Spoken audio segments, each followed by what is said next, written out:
ሰዓሊ አክሊሉ መንግስቱ እባላለሁ። የኢትዮጵያ ሰዓሊና ቀራጺያን ማህበር ፕሬዝዳንት ነኝ። የኔ ጥያቄ ኦልሞስት ከአርት ጋር በተያያዘ መልኩ ነው የምጠይቀው።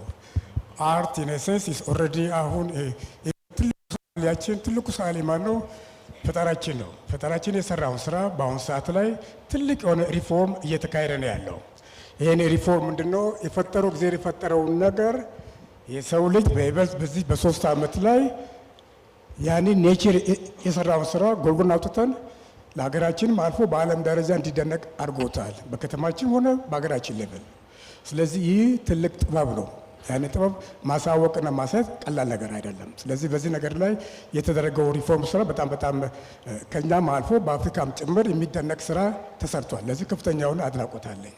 ሆኖም ግን ይህ አርትወርክ ባይሰልፍ የስራው ስራ አርትወርክ ሲሆን ይሄ ከሶሻል ኮንሴፕት ጋር ባለው መልኩ ምናልባት ባህልና ስፖርት ሚኒስትር ሊመርቅ ይችላል። ከዚህ በፊት ግን ላለፉት 8 ዓመታት ማህበራችን ትልቅ ማህበር ነው፣ ግን በአግባቡ ግን መጠቀም አልቻለም። በዚህ አጋጣሚ ክቡር ጠቅላይ ሚኒስትር ባሉበት በመናገር በጣም ደስ ብሎኛል። ስለዚህ ራሱን የቻለ አትሊስት ለምሳሌ በአፍሪካ ላይ የስጋ ሳይሆን የመንፈስ ቅናት ያለብን ለምሳሌ እንደ ሞሮኮ፣ ግብፅ፣ ሴኔጋል፣ ዳካር ትልቅ የሆነ የአርት ቪናሊ ያላቸው እኛ የፖለቲካ ሳይሆን በተለያየ መልኩ ሀገራችን የካልቸር ሀብ መሆን የሚችል ፖቴንሻል አላት። ከ1000 በላይ ሰዓሊዎች አሉን፣ ከአንጋፋ ጀምረን እስከ ኢመርጂንግ ሰዓሊዎች ጭምር። የእነዚህን ስራዎችን በአግባቡ ለማሳየት የሚያስችል ትልቅ ስራዎች ኦፍኮርስ እየሰራቸው ያሉት። አርት ግን ዝም ብሎ የሚሰራ ነገር አይደለም። ለገንዘብ የሚሰራ ስራ እኮ እሱ አርት አይደለም። የሀገራችን ባህል የሀገራችን ቫልዩ የሚገልጹ ስዕሎች በጣም ብዙ አሉ። እነዛ ስራዎች ግን በእኛ በማህበር በኩል ብዙዎቹ ደብዳቤ እየተጻጻፈ ወደ ውጭ ሀገር እየሄደ ውጭ ሀገር እየተሰጠ ነው ያለው። ስለዚህ ለዚህ የሚሆን ዛሬ 8 ዓመት ምናልባት ከክብርት መፍሪያት ጋርም ሰርቻለሁ፣ ከክብርት ከንቲባ ጋርም አብረን ሰርተናል። ስለዚህ ራሱ አንድ አርት ጋለሪ ደግሞ ማለት ዝም ብሎ ቤት አይደለም። ለኪች አርት ሳይሆን አርት ጋለሪ ቴምፕል ነው። አርት ራሱ ቴምፕል ነው። ክብር ይፈልጋል፣ አደብ ይፈልጋል። ዘመን ተሻጋሪ ስራዎች ናቸው። ሪል አርት ወርኮች የሀገራችን ቫልዩ ካልቸርስ በሙሉ ማንጸባረቅ የምንችልበት ጋለሪ እንዲሰጠን ብለን ጠይቀን ነበር። በዛ አጋጣሚ አለፈው 8 ዓመታት እስቲል መልስ አላገኘም። ምናልባትም ከዚህ ምናልባት ሰምታችሁ ይሆናል ሰይጣን ቤትን ጠይቀን ብዙ መከራ በኋላ ፌል አደረገብን። አሁን ቢሆን ቅርሳዊ የሆኑ ቤቶች አሉ። ምናልባትም በዚህ ላይ ባልናገረውም የሚመለከቱ አካል ከኔ ጋር እንትን ካለ ቦታው መጠቆም እንችላለን። ስለዚህ ሰዓሊዎች ያን ቦታ ካገኙ የሚሰሩበትና ዲስከስ የሚያደርጉበትን ስራቸውንም ትልቅ የሆነ ፖቴንሻል ኖሮ ለውጭ አትራክሽን ለቱሪዝም ሁሉ አትራክሽን የሚሆኑ ስራዎች ሁሉ አሉ። እነዚህ ነገሮችን የምናሳይበት ትልቅ የሆነ አርት ጋለሪ እንደ ቴምፕል የሆነ ኦሪየንታል የሆነ ቤቶች ናቸው። ዘመናዊ ቤት ለዚህ አይሆኑ። እሱ ለኪች አርት ለምሳሌ ለተለያዩ ቦታዎች ለዲኮራቲቭ አርቶች እነዚህ ቦታዎች ሊሆኑ ይችላል በአሁኑ ሰዓት ያሉት። ይሄ ግን አርት ጋለሪ እንደ ሙዚየም ሆኖ የሚያገለግልም ፕላስም ለሽያጭም ሃርድ ከረንሲ ሊያመጣ ስለሚችል ከማህበራችን ጋር ማህበራችን ትልቅ ኃላፊነት ወስዶ በየዓመቱ ሪፖርት የሚያደርግበት ጠቅላላ ኃላፊነት ወስዶ የሚሰራበት አርት ጋለሪ እንዲሰጠን በዚህ አጋጣሚ እንጠይቃለን። አመሰግናለሁ። ስሜ ሶስና ወጋየሁ እባላለሁ። ከኢትዮ ሰርከስ ኢንተርቴይንመንት ነው። ዛሬ በክቡር ጠቅላይ ሚኒስትር ዶክተር አብይ አህመድ ፊት ሆኜ አንድም ለምስጋና ነው የቆምኩትኝ። ባለፉት እሳቸው በተናገሩት መሰረት 3 የሴት አርበኞች ብለው የኛንም ስራ አብረው ስለጠሩ መቼስ በሀገር ሚኒስትር መመስገንን የመሰለ ነገር የለም። ትልቅ ሞራል ተሰምቶናል። ከዚህም በላይ እንቀጥላለን ብለን እናስባለን። በዛሬው ዕለት ባየሁትኝ ፕሬዘንቴሽን እውነት ኢትስ ኳይት አሜዚንግ። አንድ ህፃን ልጅ አድጎ ብቁ ዜጋ እስከሚሆን ያለው ደረጃ የተሰራው የማሰላሰልና የእያንዳንዱ የሚኒስቴር መስሪያ ቤት አብሮ የሚሰራበት መርህ በጣም አስደንቆኛል። እኔ ከኤዱኬሽን ጋር በጣም የተገናኘ ስራ ነው። ሰርከስ ጥበብ ላይ ነው የምገኘው። እኔ ከ6 ዓመቴ ጀምሮ የሰራሁት ሙያ ነው። መንገድ ላይም ደግሞ ሱቅ ወደረቴ ሰርቻለሁ። ሰርቼ ያደኩ ልጅ ነኝ እና በእያንዳንዱ የኢትዮጵያዊ ህፃን ልጆች ፊት የማየው ተስፋ ነው። ፖቴንሻል አላቸው። እና እነኚህ እየተሰሩ ያሉት ልማቶች ወጣት ብቻ ሳይሆን early childhood ያማከሉ በመሆናቸውና holistic way of learning የምንለውን ያማከሉ በመሆናቸው በጣም እውነት እኛ እድለኞች ነን በዚህ ዘመን ተቀምጠን ይሄንን ፊት ለፊታችን በማየታችን። እኔ አገሬ ስገባ የዛሬ 12 ዓመት ነው የገባሁት። የ8 ዓመት ልጅና የ8 ወር ልጅ ታቀፌ ነው የመጣሁት። በአገሬ ሁሉ ጊዜም ተስፋ አልቆርጥም። ይሄንን ስል እንደው አንዳንድ ጥያቄ ቢሆኑ ጥሩ ነው ብዬ ሰጀስት የማደርገው በስፖርቱ ዘርፍ የስፖርት ሙዚየም ቢኖር ብዙ ሻምፒዮኖች አሉን።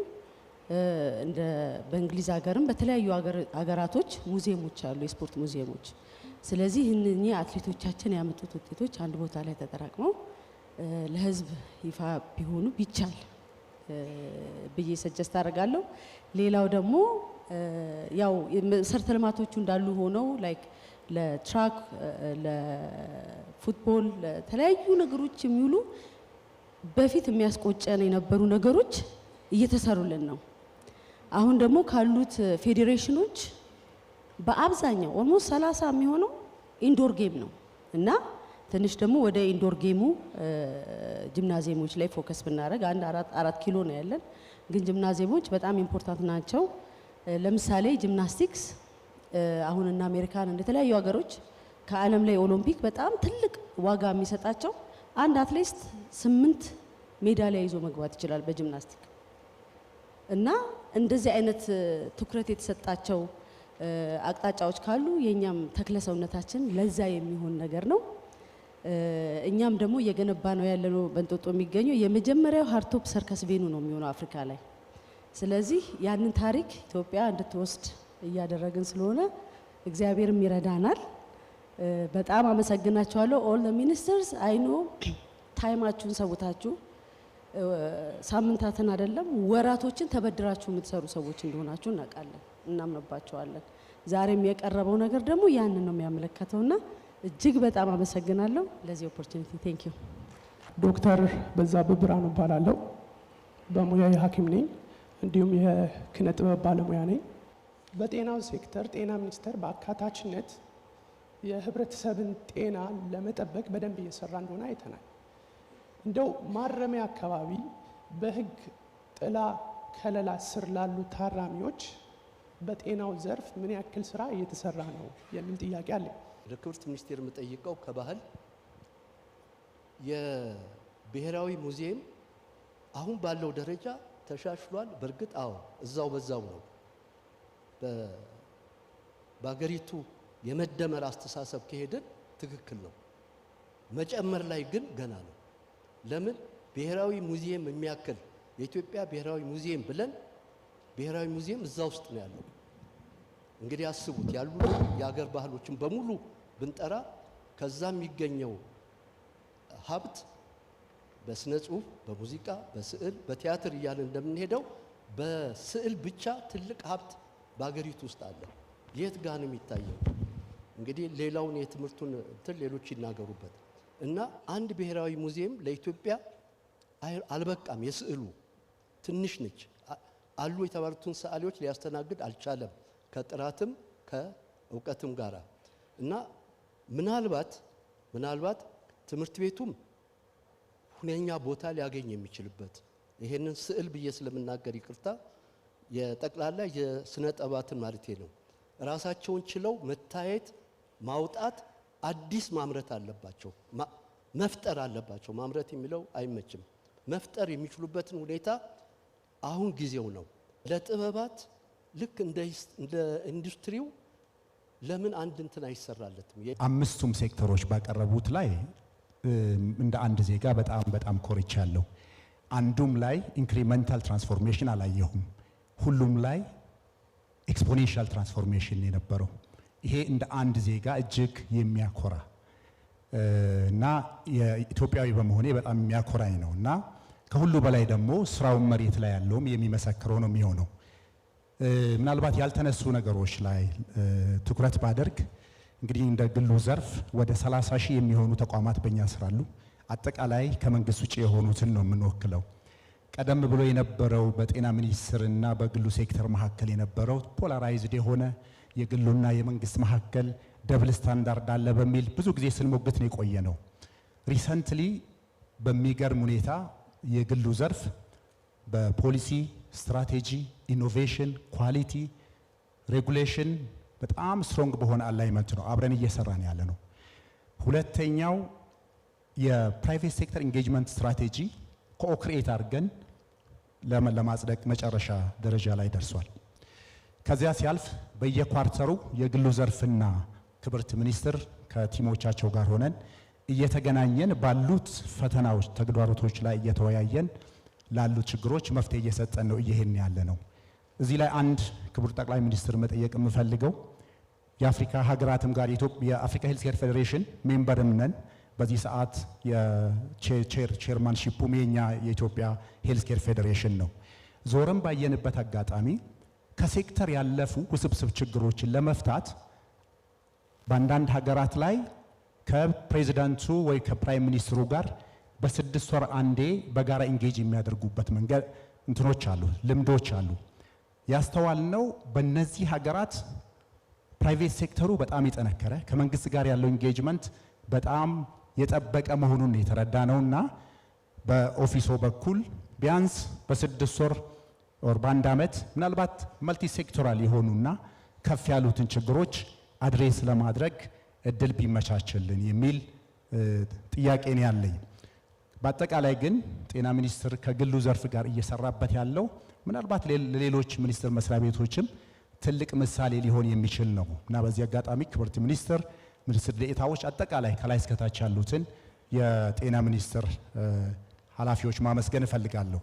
4 ዋና ዋና ጉዳዮች ላይ አጠር አድርጌ ትኩረት የሚሹ ናቸው ያልኳቸው ላንሳ። አንደኛው ሜዲካል ቱሪዝም ነው። በጋራ የተሰራው የሜዲካል ቱሪዝም ሮድማፕ ላይ በሚቀጥለው 10 ዓመት ከአፍሪካ አንደኛ የመሆን ራዕይ ይዘን ተነስተናል። በአሁኑ ሰዓት ወደ ውጭ አውትባውንድ ሜዲካል ቱሪዝሙ ከ700 ሚሊዮን እስከ 1 ቢሊዮን ወደ ውጭ ሀገር ይሄዳል። ኦን ዘ አዘር ሃንድ ግን በደንብ ኳንቲፋይድ ያለ መሆኑ እንጂ ከሌሎች ሀገሮች ደግሞ እኛ ጋር መጥተው የሚታከሙ በርካቶች አሉ። ቀላል ምሳሌ ባነሳ ያኔት ሆስፒታሎች ሐዋሳ ላይ ያለው አዲስ አበባ አይደለም። 5% ገቢው ከኬንያና ከሶማሊያ ከሚመጡ ታካሚዎች ነው የሚያገኘው። ምናልባት ኬንያ የተሻለ የጤና ስርዓት አለ ሊባል ይችላል። ነገር ግን ኮስታቸው የሚቻል አይደለም። ስለዚህ አንዱ ኢንሴንቲቭ አትራክሽን ይሄ የአት ስኬል ስለሚሰራ ኢኮኖሚ ኦፍ ስኬል ስላለ ኢትዮጵያ ውስጥ ይሄ አንዱ አድቫንቴጅ ሆኗል። በሚቀጥለው 2 ዓመት ወደ 20% ገቢያችንን ከነዚሁ አካባቢዎች ለማድረግ ምንም ሳንሰራን ይሄ የመጣው በቀጣይ ይሄ እንዲያድግ ነው እየሰራን ያለ ነው። አሁን ኢትዮጵያ ባለችበት ሁኔታ እንደ አፍሪካ 6ኛ ላይ ናት። ኢመርጂንግ ሜዲካል ቱሪዝም ሀብ ተብላ ነው የምትፈረጀው። ሳውዝ አፍሪካ፣ ኢጂፕት፣ ቱኒዚያ፣ ኬንያ፣ አሁን ደግሞ ሩዋንዳ በዚያ ልክ ነው የተቀመጠው። ይሄ ሪያሊስቲክ ይሆናል አይሆንም የሚለው 5 የአፍሪካ ሀገራት ላይ ቅርብ ጊዜ ፌዴሬሽኑ ዞረን ቼክ አድርገናል። ሪሊ መንግስት አሁን ለማኒፋክቸሪንግ በሰጠው ልክ ለዚህ ዘርፍ ለአገልግሎቱ ዘርፍ ትኩረት ከሰጠ 10 ዓመት አይደለም ቀድመን ቀዳሚ የሜዲካል ቱሪዝም ሀብ መሆን እንችላለን የሚል እምነት አለን። ግን ለዚህ ምንድናቸው ኢነብለሮቹ ካልን ቱሪዝም ቅድሚያ ተሰጥቶታል። ኢትዮጵያ ኤርላይንስ ኢነብሊንግ ኢንቫይሮንመንት የሚፈጥር ነው፣ ሀብ ነው፣ አፎርደብል ነው ከሌሎች ሀገራት ጋር። ሲምፕል ምሳሌ ባነሳ በቀዶ ሕክምና የሚወልዱ ሴቶች እዚህ ሀገር በጣም ጥሩ ዋጋ የሚባለው እስከ 50 ሺህ ከፍ ያለ የሚባለው እስከ 70 ሺህ ነው ባለን ጥናት። ኬንያ ብንሄድ እና አጋ ካንና ዘናይሮቢ ሆስፒታል የሚባሉት ከ230 እስከ 250 ሺህ ነው የሚያስከፍሉት። በላፓራስኮፒ የሐሞት ጠጠርን ለማውጣት እኛ ጋር $1000 ባነሰ ሲሰራ ኬንያ ከ7000 በላይ ነው የሚሰራው። ይሄ ምንድን ነው ሊፈጥርልን የሚችለው? ኮምፒቲቲቭ ኤጃችን ነው ፕራይሲንጉ። ይሄ አንድ ትልቅ መርታ ነው። አክሬዲቴሽንን ናሽናል አክሬዲቴሽን ኢንተርናሽናል ሰርቲፊኬሽን ብዙ ሆስፒታሎች እየሰሩ ነው። ጤና ሚኒስቴር እናመሰግናለን። 32 ሆስፒታሎች በዚያም አክሬዲት እንዲሆኑ የተያዘ ትልቅ ኢኒሼቲቭ ነው። 12ቱ የግል ሆስፒታሎች ናቸው። ፕራይቬት ሴክተሩ በፍጥነት እያደገ ነው። እንዳያችሁት 60% አሁን ፕራይቬት ሴክተሩ ነው። ከመንግስት ተቋማት በላይ። ይሄ አንድ እድል ነው። ትልቅ ህዝብን ያለን ከተሞቻችን እያማሩ ነው። this is a gold mine። ይሄን ማይን ያለ ማድረግ የሚያስቆጭ ነው ሊሆን የሚችለው። ስለዚህ going forward ምንድነው የምጠይቀው? ጤና ሚኒስቴር ድርሻውን በሰፊው የተወጣ ነው፣ ግን መልቲ ሴክቶራል የሆነ at higher level ትኩረት የሚፈልጉ አሉ። ታይላንድ፣ ተርኪ፣ ኢንዲያ ለምንድን ነው ዛሬ የሜዲካል ቱሪዝም ሀብ የሆኑት ብለን ከጠየቅን መንግስት ባይ ዲዛይን ሰርቶባቸዋል። የጤና ቪሌጆች መቋቋም ቢችሉ፣ አንድ አካባቢ ሰብሰብ ማለት የሚችሉበት ሁኔታ ቢኖር፣ ኢንሴንቲቮች ቢኖሩ፣ ፋሲሊቲዎች ለፋይናንስ አክሰስ ቢኖራቸው፣ የግልና የመንግስት ትብብር ቢዳብር፣ መንግስት ባይ ዲዛይን ከሰራ ፕራይቬት ሴክተሩ ኃላፊነቱን ለመውሰድ ዝግጁ ነው። እኔ አባይነህ ጉጆ እባላለሁ። የመጣሁት ከኢትዮጵያ አካል ጉዳተኞች ማህበራት ፌዴሬሽን። ለውጡ መንግስት ከመጣ ጀምሮ ከተሰሩ ስራዎች አንዱና ትልቁ የኢንፍራስትራክቸርን በተመለከተ በቅርቡ በኢትዮጵያ ታሪክ ተደርጎ በማይታወቅ ሁኔታ ወደ ኋላ እንዲሰራ ተደርጎ የህንፃ አዋጅ ወጥቷል። ሀገራችን ያሉ ትምህርት ቤቶችና ዩኒቨርሲቲዎች ደግሞ በከፍተኛ ሁኔታ ይሄ ተደራሽነት ክፍተት አለባቸው። ፎቅ ላይ መውጣት የማይችሉ በርካታ አካል ጉዳተኞች አሉና ትምህርት ሚኒስቴር ከዚህ አዋጅ ጋር ዩኒቨርሲቲዎቻችንን፣ ኮሌጆቻችንን እንደዚሁም ሃይ ስኩልና ሌሎች አንደኛ ደረጃ ትምህርት ቤቶችን ጨምሮ አዶፕት ለማድረግ ምን ዝግጅት አለው? በጣም ትልቅ ስኬት አድርገን እንደ አካል ጉዳተኞች ባንዲራ ይዘን የወጣ ነው። ትምህርት ሚኒስቴር አንድ ኢንክሉሲቭነስ የሚል ኮመን ኮርስ በዩኒቨርሲቲ ደረጃ አዶፕት አድርጓል። ይሄ ኮርስ እያመጣ ያለውን ትልቅ ለውጥ እኛ ምስክሮች ነን።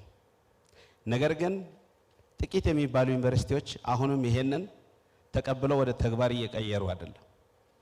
ከዚህ አንጻር ምክንያቱም ይሄ ጄኔሬሽን ላይ መስራት ስለሆነ ዩኒቨርሲቲ ነክተው የሚወጡ ማንኛውም ወጣቶች ዩኒቨርሲቲ ረግጠው ሲወጡ አትሊስት የአካል ጉዳተኝነትን ምንነት መናገር እንዲችሉ ማውራት እንዲችሉ ያስችላል ብለን በጋራ የሰራ ነው ስለነበረ ማለት ነው።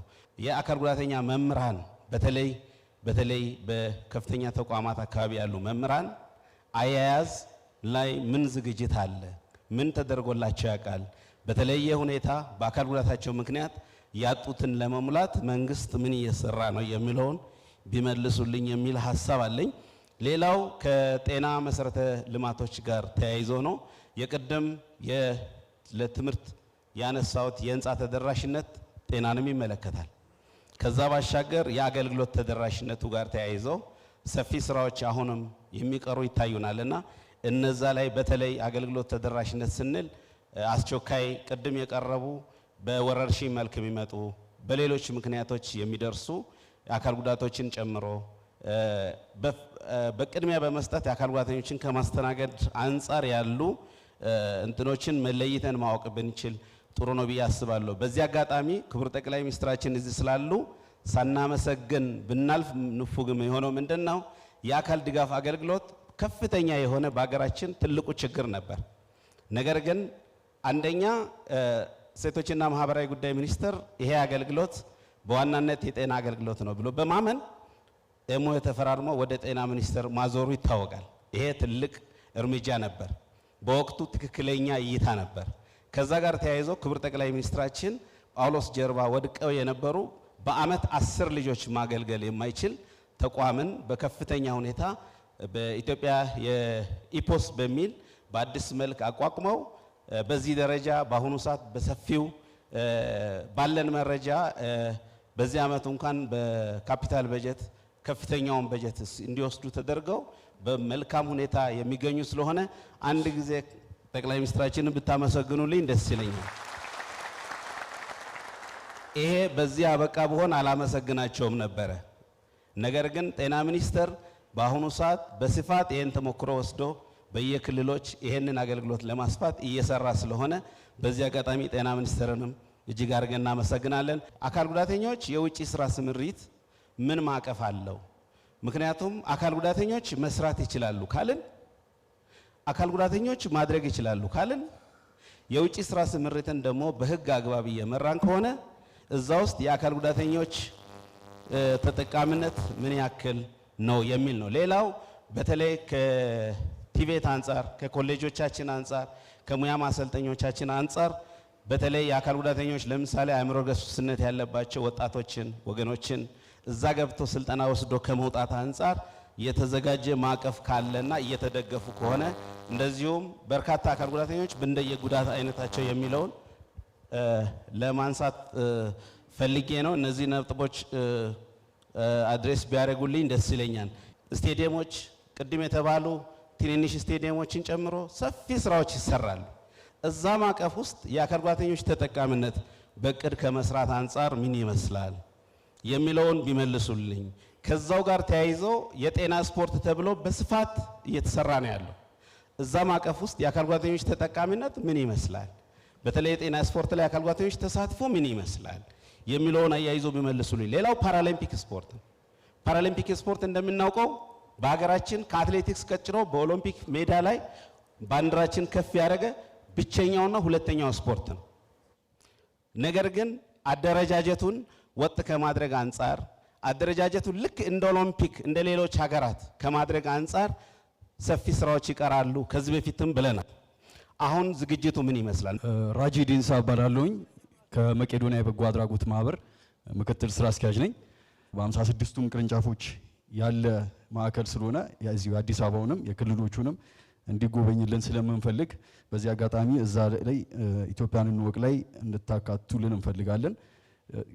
ትምህርት ሚኒስቴር በኩል ደግሞ ከፍተኛ ትምህርት ተቋማት ድጋፍ እያደረጉልን ነው። አሁን በቅርቡ ደግሞ በተለይ እያካሄድ ነው ላለነው የገቢ ማሰባሰቢያ ዝግጅት በተለይ ትምህርት ቤቶች ጥሩ እንቅስቃሴ እያደረጉ ነውና ሌሎችም እንደዚሁ ተሳታፊ እንዲሆኑ የግል ኮሌጆች እንደዚሁም ሌሎችም የትምህርት ተቋማት ለነሱም እንደው ማበረታቻ ድጋፍ ብታደርጉልን እሱን ለመጠየቅ እፈልጋለሁ። ባህል ኪነ ጥበብና ስፖርት ሚኒስቴርም እንዲሁ በተለይ አምና ባደረግነው የገቢ ማሰባሰቢያ ዝግጅት ላይ እዚህ ራሱ በርካታ የተገኙ የኪነ ጥበብ የስፖርት የተለያዩ የሚዲያ ሰዎች አሉና 900 ሚሊዮን ብር አካባቢ ድጋፍ አሰባስበን ነበረ። የዛን ጊዜ በምናደርግበት ጊዜ ላይ በርካቶች የተሳተፉ አሉ። ዘንድሮም አሁን በራሳችን ዩቲዩብ ቻናል ነው እያካሄድን ያለነውና ሁልጊዜ ምሽት ማታ ማታ ላይ የሚካሄድ ስለሆነ አሁንም የስፖርቱ ማህበረሰብ እንደዚሁ የኪነ ጥበብ ማህበረሰቦች ተመልሰው መጥተው ድጋፍ ማድረግ የሚችሉበትን እንደ ሆስት ሆነው አዘጋጅ ሆነው መድረክ መሪ ሆነው ፕሮግራማችንን የሚያስኬዱበትን ነገር በዚሁ አጋጣሚ እንድታስተባብሩልን እንጠይቃለን። ጤና ሚኒስቴርም እንዲሁ በተመሳሳይ መልኩ ሆስፒታሎች፣ የሕክምና ተቋማትን ቢያስተባብርልን ጥያቄ እናቀርባለን። የመጀመሪያ ጥያቄ ለትምህርት ሚኒስትሩ ነው። አሁን በርካታ ትምህርት ቤቶች አሉ፣ የስፔሻል ኒድ ክላስ የሚካሄድባቸው ትምህርት ቤቶች። መንግስት መምህራንን ቀጥሯል፣ ትምህርት ቤት ክፍል ከፍቷል፣ ግን ካሪኩለም የለም። እኔም ክቡር ሚኒስትር እርስዎም በሚማሩበት ካሪኩለም ነው እነዚህ ልጆችን ተማሩ ያልናቸው። ስለዚህ ይሄን የትምህርት ስርዓትን በደንብ ብናስብበት፣ በተለይ ከስፔሻል ኒድ እና ኦቲዝም ዳውን ሲንድሮም ካላቸው ልጆች የግል ትምህርት ቤቶችን ማን ነው ሀይ የሚላቸው?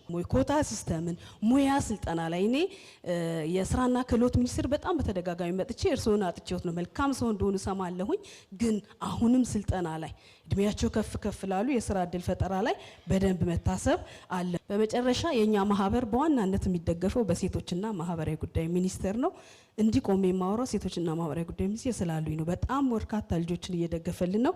በጣም ነው የማመሰግናችሁ። ዶክተር ወይንሸት ግርማ እባላለሁ። የመጣሁት ከአዲስ አበባ አካል ጉዳተኞች ማህበር ነው። የማህበሩ ፕሬዚዳንት ነኝና ትምህርት ላይ ያለው ለውጥ ስናይ ጥሩ ነገር አለ። መሬት ላይ የወረደ ለውጥ ማምጣት ተችሏል። ፕሮፌሰር በዚህ አጋጣሚ ማመስገን ፈልጋለሁ። ማይሞከሩ ነገሮችን ሞክራለሁ፣ ለውጥ ማምጣት ይችላል እና ደስ የሚል ነገር ነው። ምክንያቱም እኔም አዲስ አበባ ዩኒቨርሲቲ ነው ፒኤችዲ እኔ ሰጠኝና አካል ጉዳተኛ ናት ሴት ናት ምናምን የለም፣ ጥራት ላይ የሚያተኩር ነው።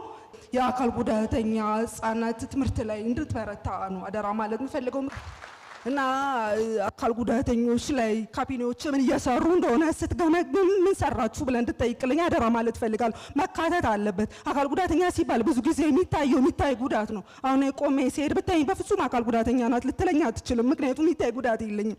ስለዚህ ሁሉንም አካል ጉዳተኛ አካተው እየሰሩ እንደሆነ እንድትገመግምልኝ አደራ ማለት ፈልጋለሁ። ሌላው በክብርት ቀዳማዊት እመቤት ቢሮ ስር የሚሰሩ እንቅስቃሴዎች አሉ። ለምሳሌ ለዓይነ ስውራን ትልቅ ተቋም ተሰርቷል። የሚደነቅ ነው። በጣም ማመስገን ፈልጋለሁ። ምስጋናዬን አድርስልኝ። ለመስማት ሳናቸው ደግሞ ምን አለ ትልቁ ነገር ምንድነው? በሙያ ስራ ላይ ነው የተሰማሩት። በአካዳሚ ብዙ ያልገፉ ልጆች አሉ። በእንጨት ስራ፣ በብረት ስራ ነው ሰልጥነው እየሰሩ ያሉት። ስለዚህ አሁን ያሉት አንጋፋ የሚባሉ የሙያ ማሰልጠኛ ተቋማት ምልክት ቋንቋ አስተርጓሚ እንኳን የላቸውም። ስለዚህ አንድ ደረጃውን የጠበቀ የሙያ ማሰልጠኛ ተቋም ለኛ መክፈት ይከብዳል አይመስለኝም። እርግጠኛ ነኝ ማታ ቤት ገብታ ፕሮፖዛል ብታዘጋጅ መስከረም ታስረክበናል ብዬ አምናለሁና አደራ። አመሰግናለሁ። በሁለት ደቂቃ ውስጥ በተለይ እንደዚህ ፓሽኔት ሆኖ የተነሱ በጣም ብዙ ጥያቄዎችን እንዴት አድርጎ መመለስ እንደሚቻል አላውቅም። እኔ ፖለቲካሊ ኮሬክት ላይሆን ይችላል። ለትምጄስ ሪታየርም ስላረኩ ከፖለቲካ ብዙም ችግር ስለሌለኝ አይከን ኦነስት የሆነ ስሜቴን መናገር እፈልጋለሁ። አይ ቲንክ ኢትዮጵያ ሁሉም ልጆቿን በተቻለ መጠን ከሁሉም ልጆቿ የምታገኘውን ጥቅም እንድታገኝ ማስተማር፣ መርዳት ያስፈልጋል። እዚህ ላይ አይ ዶንት ቲንክ ብዙ ክርክር ያለ አይመስልኝም። አንዳንድ ጊዜ ግን እኔ ኤክስትሪም ፓሽን ስለሆነ የሚወራው አንዳንድ ጊዜ ዊ ፎርጌት በእኔ እምነት ድሃ ሀገር እንደሆንን እኛ በዓለም ላይ የሚሰጠውን በዓለም ላይ የምናየውን ነገር ለመስጠት ሲምፕሊ አቅሙ የለንም። we just don't so ምንድን ነው የምናደርገው? በተቻለ መጠን ማድረግ የምንችለውን ያክል እናደርጋለን። በአካቶ ትምህርት ወደ 13000 ምናምን የሚሆኑ ትምህርት ቤቶች በየቦታው እንትን ለማድረግ ሞክረናል። በመጽሐፍ በማሳተም ረገድ ኢንተርምስ ኦፍ አካል ጉዳተኞች በጣም ሲግኒፊካንት እንትን አለው በሚል ብሬል በራሳችን እንትን አሳትመን ወደ 13000 15000 የብሬል መጽሐፎች አሳትመን ዲስትሪቢዩት እያደረግን ነው። በምንችለው ነገር እየሞከርን ከኦቲዝም ጋር በተገናኘ ያለው እንትን ምን ያህል ዲፊከልት እንደሆነ እናንተ ታውቁታላችሁ። እኔ 30 ሚሊዮን ተማሪ ነው ያለኝ። እንዴት አድርጌ ነው ያለችኝን ትንሽ ሪሶርስ እነኚህ 30 ሚሊዮን ተማሪዎች ላይ ማደርሰው ስል ከኦቲዝም ጋር በተያያዘ ያለው ትምህርት ላይ እንኳን በመንግስት ደረጃ እንደው ኢፌክቲቭ የሆነ እናንተ በምታስቡት መንገድ ለመስጠት ቅድም ያላችሁትን ይሄ የግል ትምህርት ቤቶች እንኳን ለእያንዳንዱ ኦቲስቲክ ለሆነ ልጅ ሌላ ተጨማሪ አንድ ልጅ ወላጁ ቀጥሮ ይዞ መጥቶ ነው ማድረግ ያለበት የሚባልበት እንትን ነው። ቢኮዝ ለማስተማር ጀስት ኢማጂን አርጉት በመንግስት ደረጃ እና አይ ቲንክ ትንሽ መተሳሰብ ትንሽ ልክኛ ኤምፓቲክ መሆን ያለብንን ያክል እናንተም ያለንበትን ኢንቫይሮንመንት ያለው መንግስት ያለበትን የአቅም ኢን ሪሌሽን ቱ ካለው ዲማንድ አንፃር ያለበትን አቅም እንደው ትንሽ ብትረዱልን እየተባበርን የምንችለውን ያክል እያደረግን ብንሄድ ይሻላል። አዚፍ ኦን ፐርፐዝ እነኛን የአካል ጉዳተኞች ለማድረግ አይደለም። የአቅም አሚን የዚህ ሀገር ችግርና ዲማንድ እኮ መለቂያ የሌለው ነው። በትምህርት ቤቶች ላይ ይሄ እሳቸው ያሉትን ይሄ የአክሰሲቢሊቲን በሚመለከት ያለው አዲስ ትምህርት ቤቶች በምንሰራበት ጊዜ በሙሉ ለአካል ጉዳተኞች አክሴሰብል እንዲሆኑ አድርገናል። ወደ 60,000 70,000 የሚሆኑ ወረድ የተሰሩ ትምህርት ቤቶች አሉ። አሁን እነኛን እንዴት አድርጎ ነው ወደዚህ እንትን የምናደርገው? እንኳን አክሴሲቢሊቲ ብቻ አይደለም፣ ሽንት ቤት እንኳን የላቸውም፣ ውሃ እንኳን የላቸውም።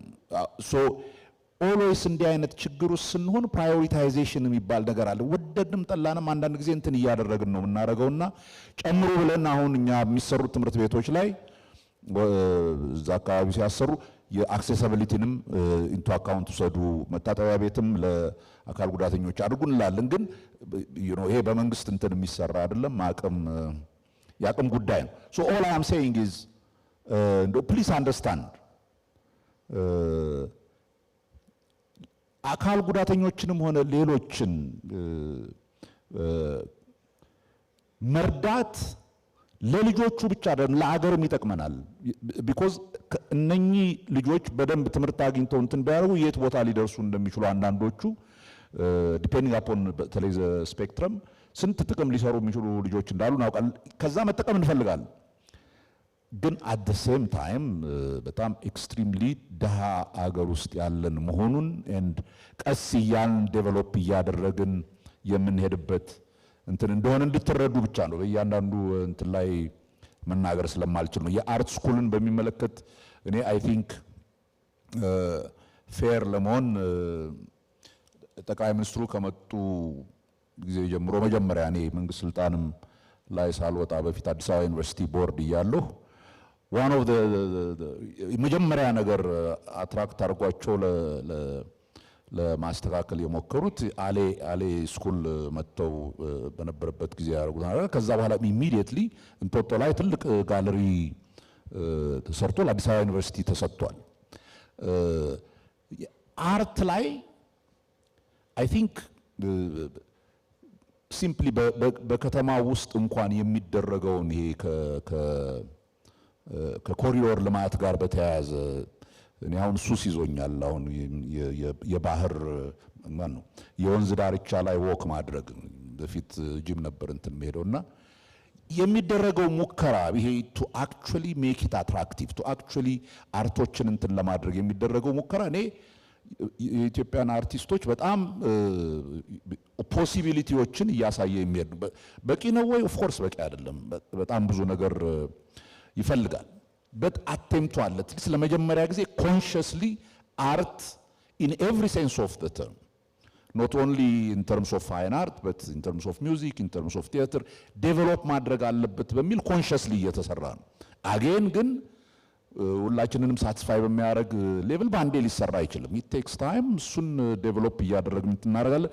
ትምህርት ቤቶች ውስጥ አሁን ሃይ ስኩሎች ውስጥ ፋይን አርት አዝ ፓርት ኦፍ ዘ ካሪኩለም ለማድረግ እየሞከርን ነው። ሶዛት ተማሪዎቹ እንዲህ አይነት መነሳሳት ያላቸው ልጆች ከታች ጀምረው እንትን እንዲያደርጉ እሱም ቢሆን ማቴሪያሉን በሙሉ በሰፊው ማቅረብ ቁጥሩ ቀላል አይደለም። የኢትዮጵያ ሕዝብ ታውቃላችሁ በጣም ብዙ ተራብተናል። ከዛ አንጻር እኛ ትምህርት ቤቶች ውስጥ ያሉት ተማሪዎች ብዛት ብዙ ከአፍሪካ ሀገሮች ቶታል ፖፑሌሽን ይበልጣል። ከብዙ ወይም ከግማሽ በላይ ካሉ የአፍሪካ ሀገሮች ከህዝቡ ቁጥር በላይ ተማሪዎች አሉ።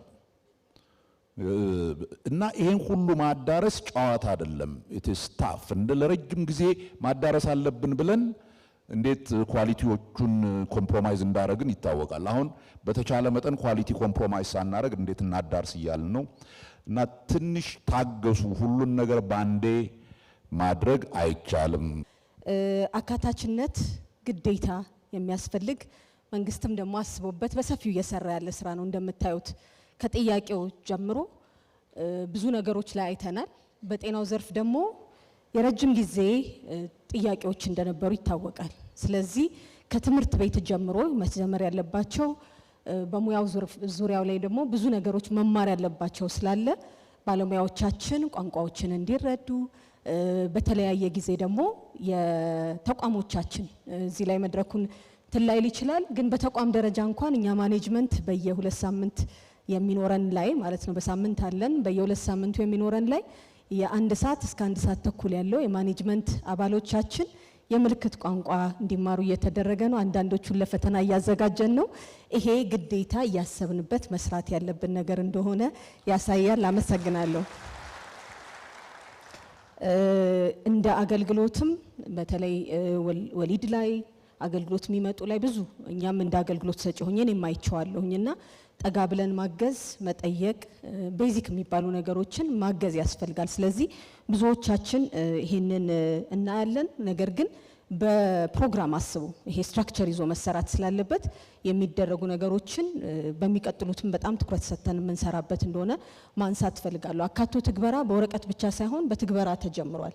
ስለዚህ በተቋሞቻችን ውስጥ ምን ያህል የአካቶ ትግበራ ስራ ይሰራል የሚለውን በጾታ ብቻ ሳይሆን በሁሉም ዘርፍ በአካል ጉዳተኞችም ለነሱ ተደራሽነትም ያሉን ክፍተቶች እየተገመገሙ ውጤቶቻችንንም እያየን ነው።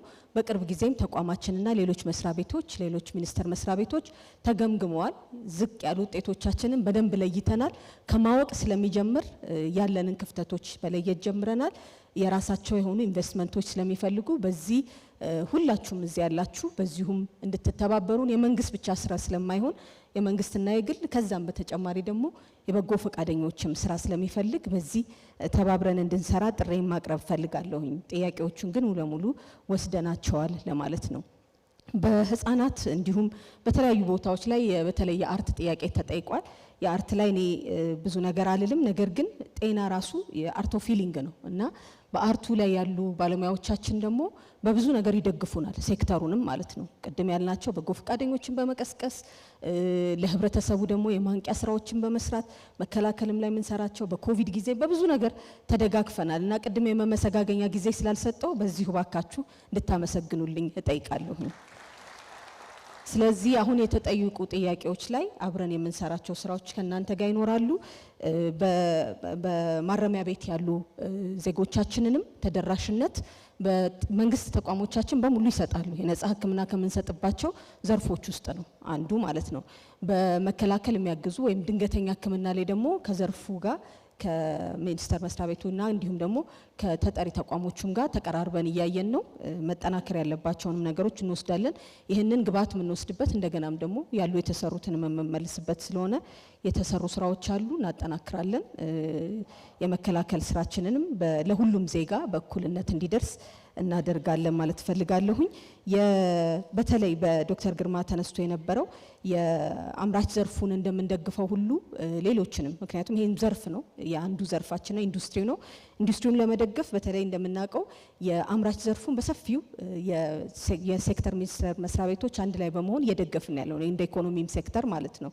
ይሄንንም ደግሞ በምግብ እንደምናውቀው ከ16 ሚኒስቴር መስሪያ ቤቶች የበለጠ አንድ ላይ በመሆን እንሰራዋለን።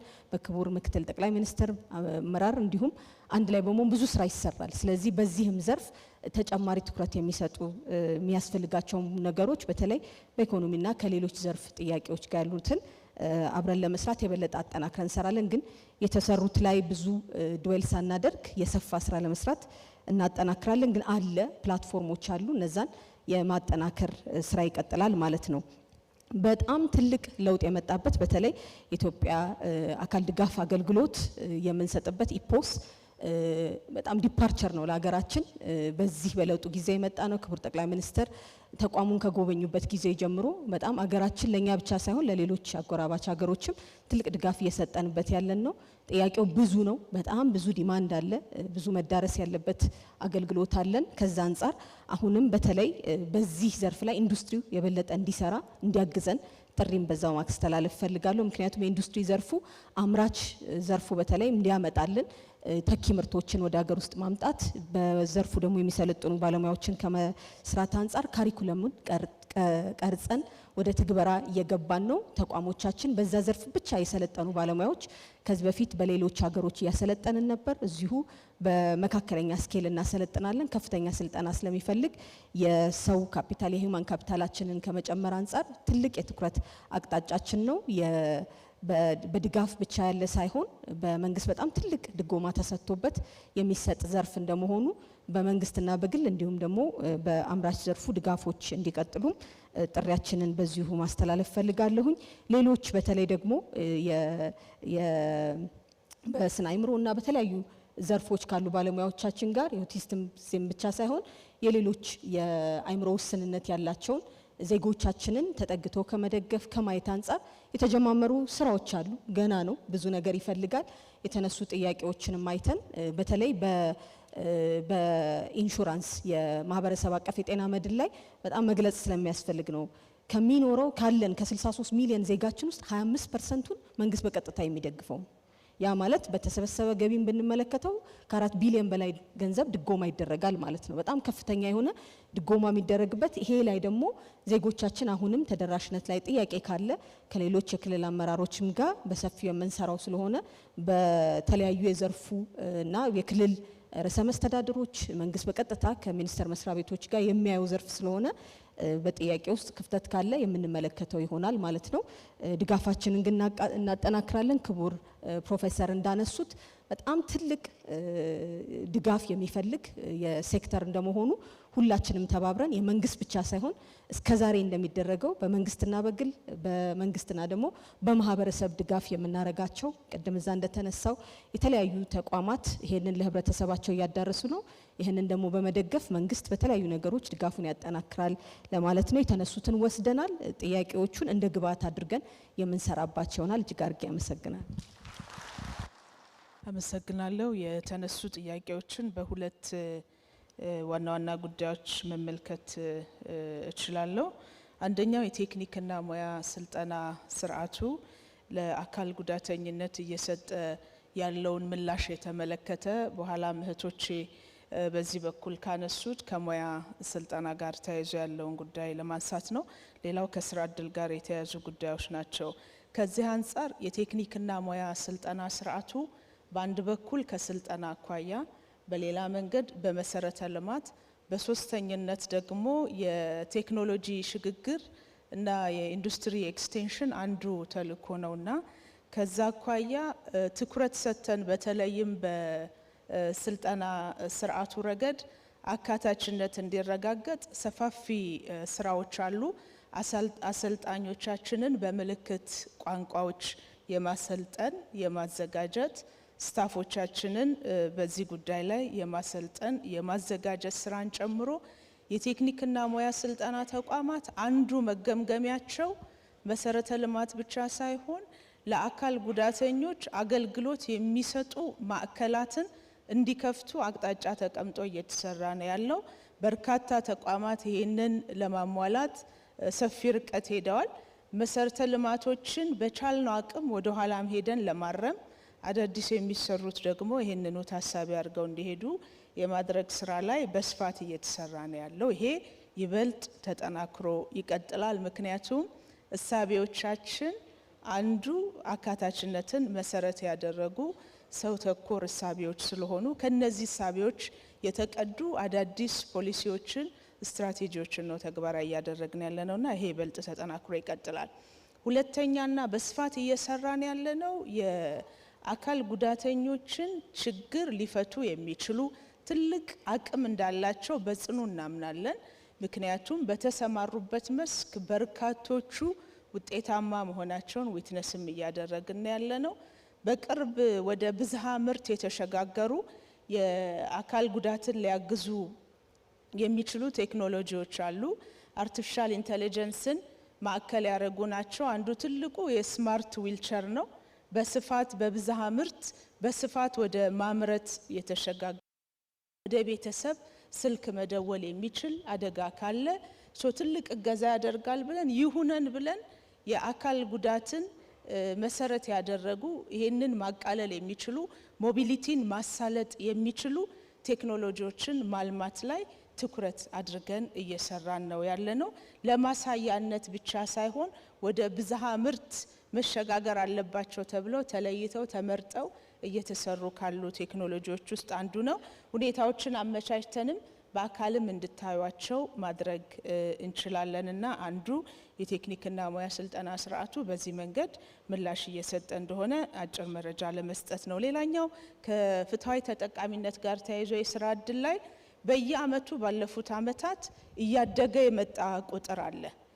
በምንፈልገው ደረጃ ግን እርካታ የፈጠረ ደግሞ አይደለም ማለት ነው። ለዛ በርካታ ባለድርሻ አካላትን ከማህበራቱና ከፌዴሬሽኖቹ ጋር እየሰራን ያለ ነው። ይበልጥ ማጠናከር አለብን።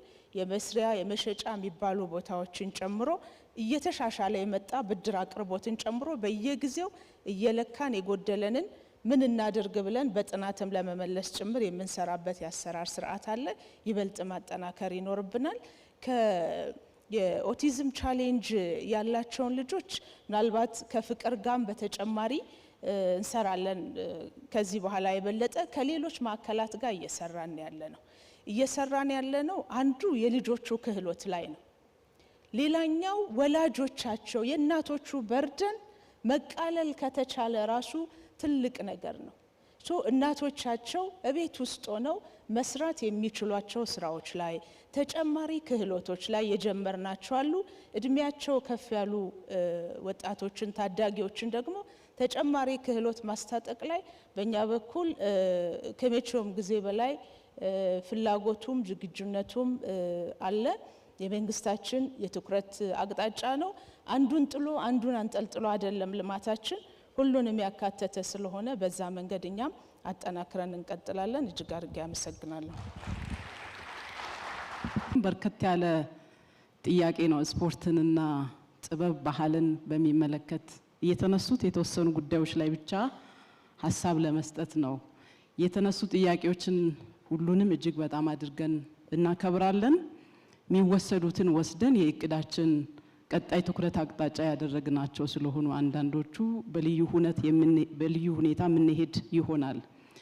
ከምንም በላይ ከጥበብ አንጻር የተነሱ ጉዳዮች ጠቅለል አድርጌ ለመሄድ ባለፉት የለውጥ ዓመታት ከመነሻው ጀምሮ የተለየ ትኩረት የሰጠው ለጥበብ ዘርፍ ነው። ለዚህ ማሳያ ራሱን የቻለ የጥበብና ፈጠራ ዘርፍ በሚኒስትር ዴኤታ መዋቅር በማደራጀት ባለሙያዎችን ማደራጀት የተጀመረ ስራ ነው። ከዛ ባለፈ የፊልም ፖሊሲ በማዘጋጀት ጸድቆ ወደ ስራ የገባው በዚህ ጊዜ ነው። አሁን የጥበብ ፖሊሲ የጥበብ ሙያተኞች ተሳትፎ እየተዘጋጀ ይገኛል። ስርዓትን አሰራርን ከመዘርጋት አንጻር ጥሩ ርቀት እየሄደን ነው የምንገኘው። ከምንም በላይ ደግሞ በደንብ ማድነቅ ያለብን እዚህ ያለን የጥበብ ቤተሰቦችም መቀበል ያለብን ከየትኛውም ጊዜ በላይ ለጥበብ መሰረተ ልማት ግንባታ ልዩ ትኩረት የተሰጠበት ጊዜ አሁን ነው። ከኮሪደር ልማት ጋር ያሉ ጉዳዮችን ማንሳት ይቻላል። በክቡር ጠቅላይ ሚኒስትራችን ኢኒሼቲቭ በሚሰሩ ትላልቅ ፕሮጀክት ላይ ጥበብን ሁሉንም ጥበብ አይነቶችን ማዕከል ያደረገ ስራ እየተሰራ ነው የሚገኘው።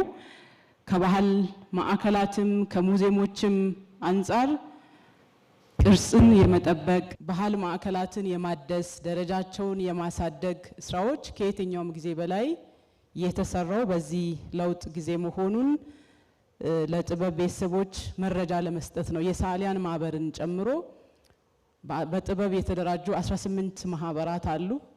መሰረተ ልማትን በሚመለከት ልዩ ትኩረት ተሰጥቷል። ከምንም በላይ ደግሞ በደንብ ማድነቅ ያለብን ለጥበብ ቤተሰብ የሀሳብ ነፃነት ያለ ገደብ የተሰጠበት ጊዜ አሁን ነው።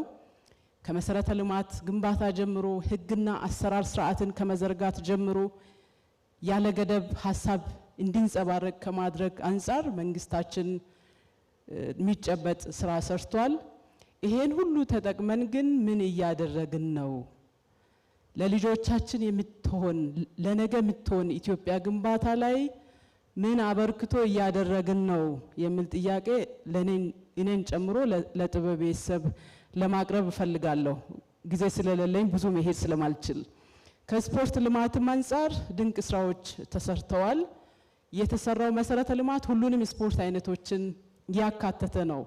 እኛ እንደ ሀገር አሁን ያለን 47175 ስፖርት ማዘውተሪያ ስፍራዎች አሉ። ከነዚህ ውስጥ 253 ጂምናዚየም ስፖርት አይነቶችን የያዘ ነው። 54 የውሃ ዋና ገንዳዎች አሉ። 15600 የቮሊቦል የሃንድቦል የሚባሉ ኢንዶር ስፖርት አይነቶች ታሳቢ ተደርጎ ነው እየተገነባ ያለው።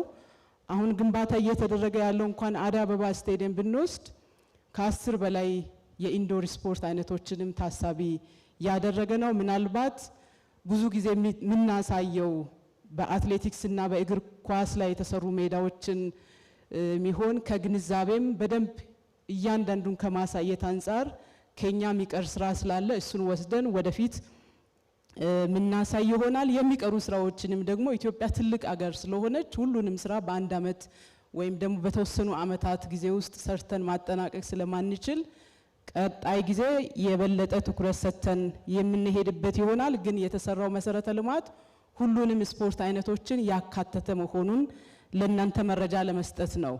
ሌላው ከስፖርት መሰረተ ልማት አንጻር የተነሳው የፓራሊምፒክ እና ከአካል ጉዳት ስፖርት አይነቶች ጋር የተነሱ ጉዳዮች ናቸው። ስፖርት በባህሪ አካታች ነው።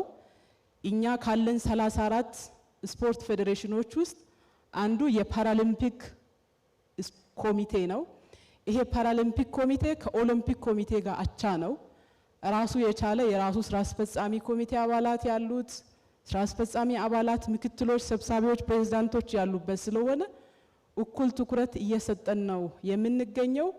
ባለፈው ወደ ኦሎምፒክ ፓሪስ ፓራሊምፒክ ውድድር ስፖርተኞች ተሳትፎ ከመጡ በኋላ እንደ ኦሎምፒክ ስፖርት አይነት እኩል የሽልማትና የእውቅና ስነ ስርዓትም የሰጠንበት፣ ከዛ ባለፈ አካል ጉዳተኞችን ታሳቢ ያደረገ ስፖርት መሰረተ ልማት ግንባታም ላይ ውድድሮችም ላይ ተሳትፎም ላይ አካታች እንዲሆን ለማድረግ ቅርብ ጊዜ በጸደቀው የስፖርት ልማትና አስተዳደር አዋጅ ውስጥም በመንግስት በሚገነቡ ስፖርት ማዘውተሪያ ስፍራዎች ላይ አካል ጉዳተኞች፣ ታዳጊ ወጣቶችና ሴቶች በነፃ እንዲጠቀሙ በድንጋጌም ጭምር ያስቀመጥንበትና በስፖርት ላይ አሳታፊ አካታች የሆነ ስርዓት እንዳለ መረጃ ለመስጠት ነው።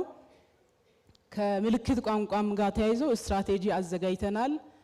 ከሰነድነው ቋንቋ ውስጥ ምልክት ቋንቋንም ያካተተ መሆኑን ለእናንተ መረጃ ለመስጠት ነው። የመጨረሻ ማንሳት የፈለኩት ከሽልማት ጋር ተያይዞ በተደጋጋሚ የተነሳ ጥያቄ አለ።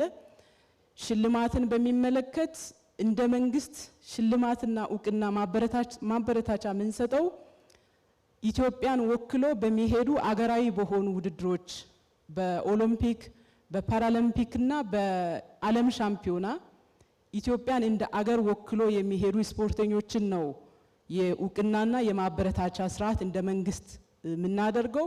ምክንያቱም ብዙ ሺህ ስፖርተኞች ናቸው በየጊዜ እየሄዱ እየተወዳደሩ ያሉት። በግል የሚሄዱ ስፖርተኞች አሉ። በተጨማሪ ደግሞ በፌዴሬሽኖች ደረጃ የሚሄዱ ስፖርት አይነቶች አሉ፣ ተወዳዳሪዎች አሉ። በፌዴሬሽን ደረጃ የሚደረጉ ውድድሮችን ፌዴሬሽኖች ናቸው እውቅናና ማበረታቻ የሚሰጡት። እንደ መንግስት ግን ምንሸኛቸው ምንቀበላቸው የታወቁ ኢትዮጵያን ወክሎ ለሚሄዱ ስፖርተኞች እውቅናና ማበረታቻ እየሰጠን ነው ያለነው። ይሄን ደግሞ የተሟላና ስርዓት እንዲኖር ለማድረግ አሁን በተዘጋጀው ስፖርት ልማትና አስተዳደር አዋጅም ጭምር ሽልማትና ማበረታቻ በሚመለከት ቀጣይ የሚዘረጉ የህግ ማዕቀፎችና አሰራር ስርዓቶች ስላሉ አንዳንድ ጉዳዮችን ጥናት አድርገን ቀጣይ የሚታዩ ነገሮች ካሉ የሚታዩ ይሆናል። እጅግ በጣም አድርጌ አመሰግናለሁ።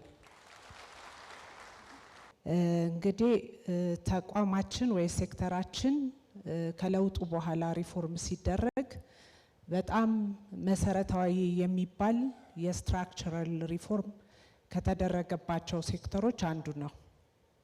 ሲቋቋምም በአዋጅ ቁጥር 1263 ሁለት ባህሪያትን የያዘ ተቋም ነው የሆነው። አንደኛው አስፈጻሚ አካል ነው፣ ሁለተኛው ደግሞ ሬጉላቶሪ ቦዲ ሆኖ ነው የተቋቋመው።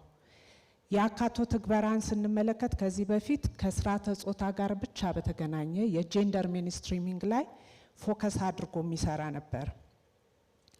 ከሪፎርም በኋላ ግን የሁሉንም ማህበረሰብ ቅድም ፕሬዘንቴሽን ላይ ሳቀርብ እንዳልኩት የሁሉም ሴክተሮች ስራ የመንግስትም ትኩረት ሰው ተኮር የሆኑ የልማት ስራዎችን መተግበርና የህዝቡን የዜጋውን ኑሮ የማሻሻል የሁሉንም የማህበረሰብ ክፍል በኩል ተጠቃሚ ማድረግ ነውና ከዚህ አንጻር እንደምታውቁት የአካቶ ትግበራ ስራዎች እዚህም እዛም የተበታተኑ ነበሩ።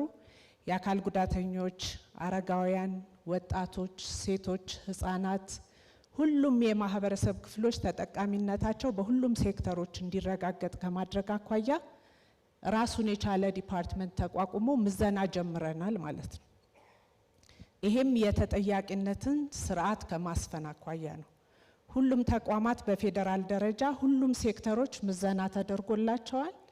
በምዘናውም ደረጃ ተሰጥቷቸዋል። ክፍተት ያለባቸው አካባቢዎች ላይ ክፍተታቸውን አይተው ደግሞ በጋራ ተባብረን የምንሰራበትን ሁኔታ አመቻችተናል። ይሄ እንግዲህ ስርዓት መዘርጋት ነው። ከአካል ጉዳተኞች አኳያ ከለውጡ በኋላ የተሰጠው ትኩረት ምን ያህል እንደሆነ ቅድም እንግዲህ ክቡር አቶ አባይነህ የፌዴሬሽኑ ፕሬዚደንት ሲገልጹት በነበረው ልክ ነው። ተቋማት አይመለከተንም ከሚል አስተሳሰብ ወጥተው በፕሮግራሞቻቸው በስራዎቻቸው ውስጥ የአካል ጉዳተኞችን ኢሹ አካተው መስራት ጀምረዋል። እንግዲህ የተጀመረ ነገር እየተደመረ እየተጨመረ ውጤት እያመጣ ይሄዳል ብለን እናምናለን። የተጠያቂነት ስርዓቱን በፌዴራል ደረጃ ብቻ ሳይሆን በክልልም ደረጃ ተጠያቂነቱ እንዲኖር በሁሉም ሴክተሮች ስትራክቸሮች አሉን ማለት ነው። እነዚህ ስትራክቸሮች የበለጠ ተጠያቂነትን ብቻ ሳይሆን የበለጠ ውጤት ማምጣት በሚቻልበት መንገድ እየሰሩ መሆኑን ለመግለጽ ነው።